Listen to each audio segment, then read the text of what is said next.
we don't know the truth because, as they say, they are afraid that we can't handle the truth. But what would you say to people as they begin to realize this?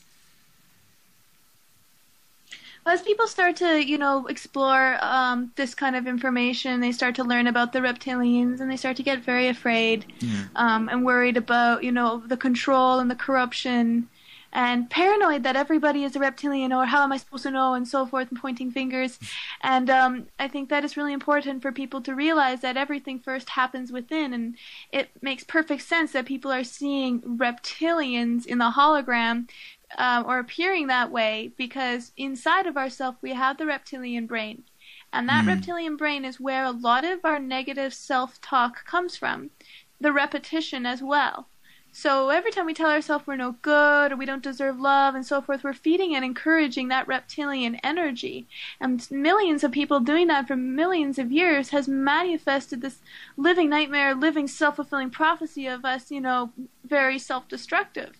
And people tend to think that the reptilian energy is all evil, and that's really not true. Only 30% have ill intent. Even there are some grays that, are maybe ill intent, but there are also a lot of really, ones that are trying to help as well. Not all the Pleiadians are, wanting to help. Some have ill intent as well. So, it's really important not to be racist and think that one race is all like this, because, it's all yin and yang and black and white, but not even that. They're just trying to mirror us and show us about ourselves.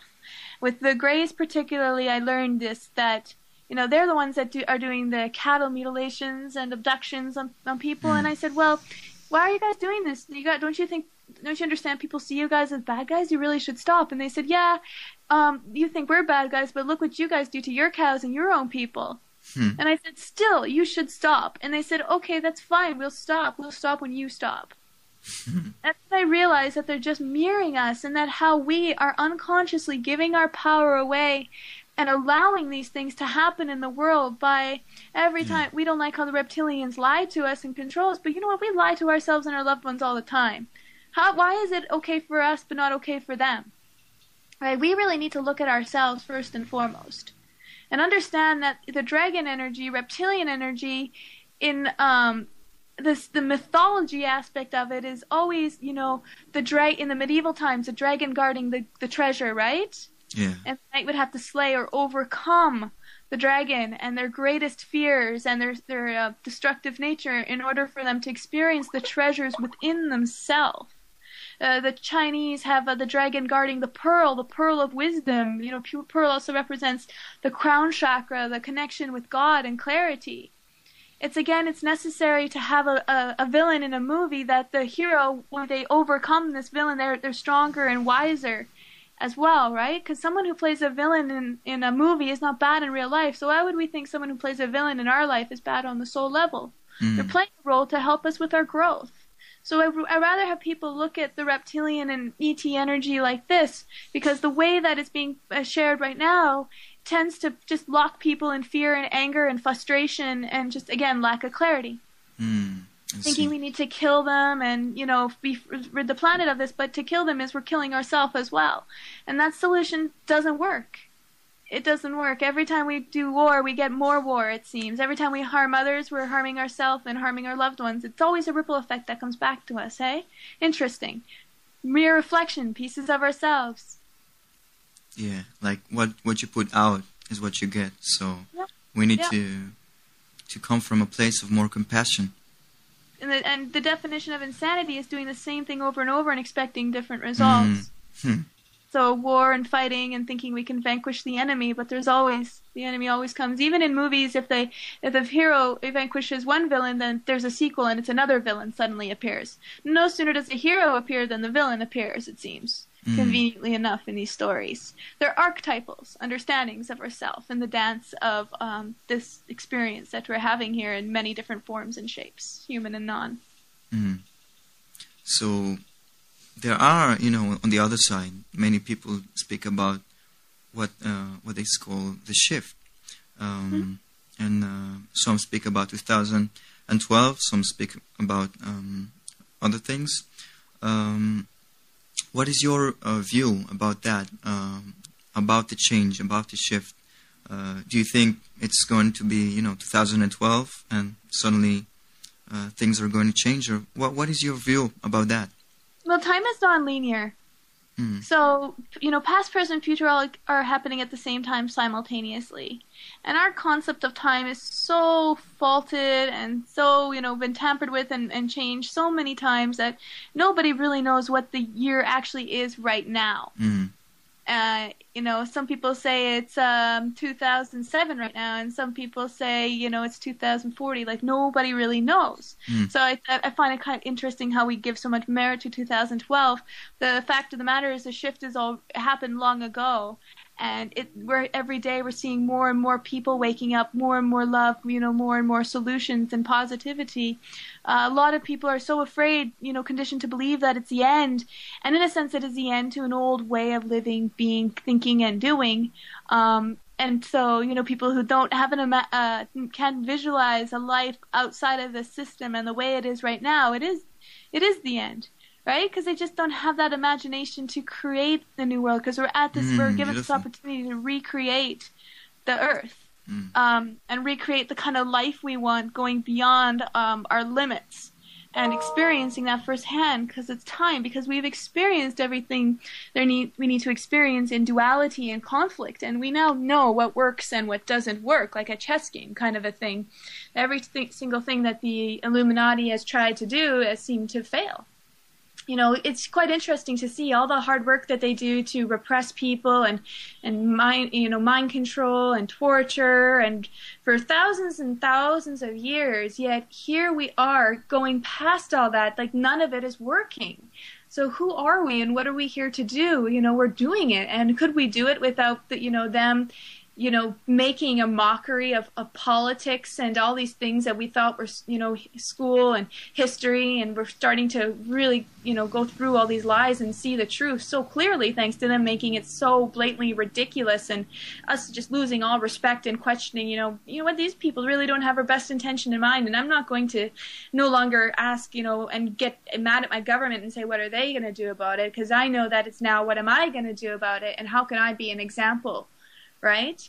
So, and we're at this point right now where we are given this opportunity to shift and change things, and I know that we will be successful in doing this, and we are here to witness that, because we've wiped ourselves out so many times before, and all these people who say that it's the end and we're all screwed and the earth is just going to blow up, or all these disasters or flooding, whatever.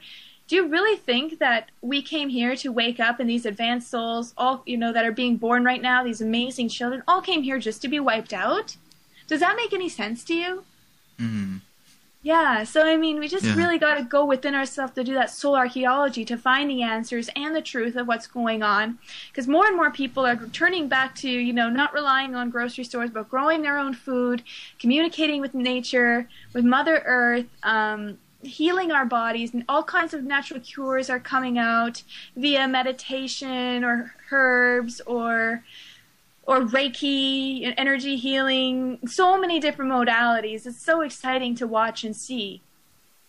Yeah, it's amazing, and it's really beautiful, as you said, that in a way it is the end, but it's the end for what is known, and for some people it's the end because they can't see what is beyond that, because it's so amazing and so beyond our imagination that for that part it is the end, but in a way also we created that, so it's that's really amazing, and we get to participate in changing it. And not only do we get to witness it, we get to help change it. Yeah, and create it.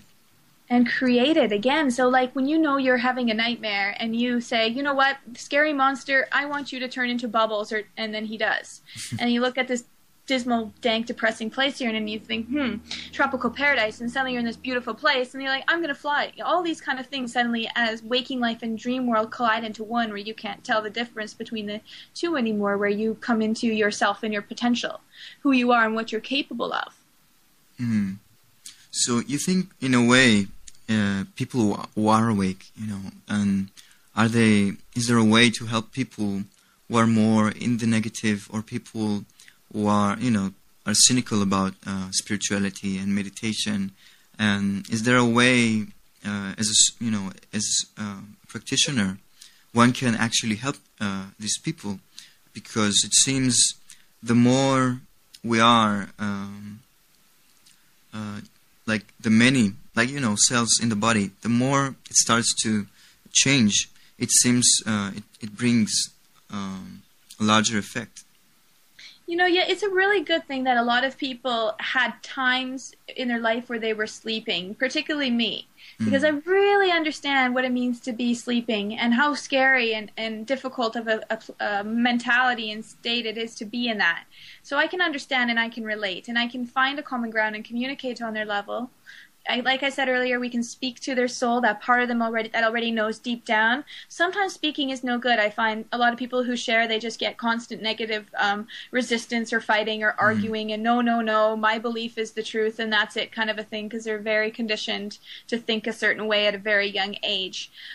So speaking to that part of them that knows is one part. So you're going beyond that conditioned programming aspect, but then also beyond speaking is just being an example of your truth. I mean, it doesn't have to get worse before it gets better. We could be so inspired by people who are living their passion and what they love to do and inspiring the world that people want to know, what is their secret? How do they do that? How do they live so free and with such joy? I want to learn from them and know how they do that. So, I mean, it creates this positive domino effect where people awaken in their own time. You have to just, know that people are like flower buds and we all bloom at just the right time. Mm-hmm. And to trust that as well as you continue to give as much love and kindness to the world as you can. Because that is what, regardless again of our belief, like I said earlier, it's kindness that speaks louder than everything. Mm. Beautiful. Because, I mean, you can't use, sometimes if you're talking to people who are Christian or Muslim, you can't use certain terms because that might make them think that that's something offensive or not what they understand as truth. But if, kindness, a smile, or a look in the eyes of, Om Namah Shivaya, Siva Om Namah, where I see and honor the divine in you, mirror reflected, projected in me. I think that's Sanskrit, but I'm not sure. Maybe Hindi. Yeah, that's... It seems, that there is like a language that is simple and is human, and it speaks to everybody, no matter what religion you are, or what culture or what belief. And it seems like that, that's probably the answer for that. So I also think maybe patience for some people. And especially, again, I see many young people. It's brilliant and amazing to see. As new people come and they bring new things.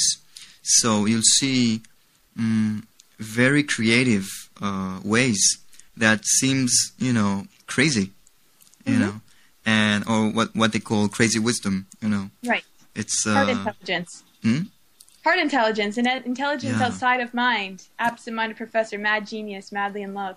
Yeah, exactly. It's these places where we see things or people that might seem a little bonky, as I think you say in English, and but we need to have patience and see beyond the appearance, because there are children. And also I know many people who come perhaps from the spirit realm, as I know, like angels, when they are in the spirit realm, they like to watch life, right? Yeah. So when they come here, I think some of the time they are still in the watch mode, like they still like there are parents who say my child he barely speaks, right? Something is wrong with them, but I think these childs are actually, they still in the transition of like the angels. They still watch life before they act. So they're the observer and no connection to self. Like Einstein, he didn't speak for a very long time, but he was telepathically communicating, but like a lot of the divine beings communicate. Wow, like also Tesla, I guess. Tesla, yes. Yeah. Mm-hmm. Yeah, so it seems like, in many ways,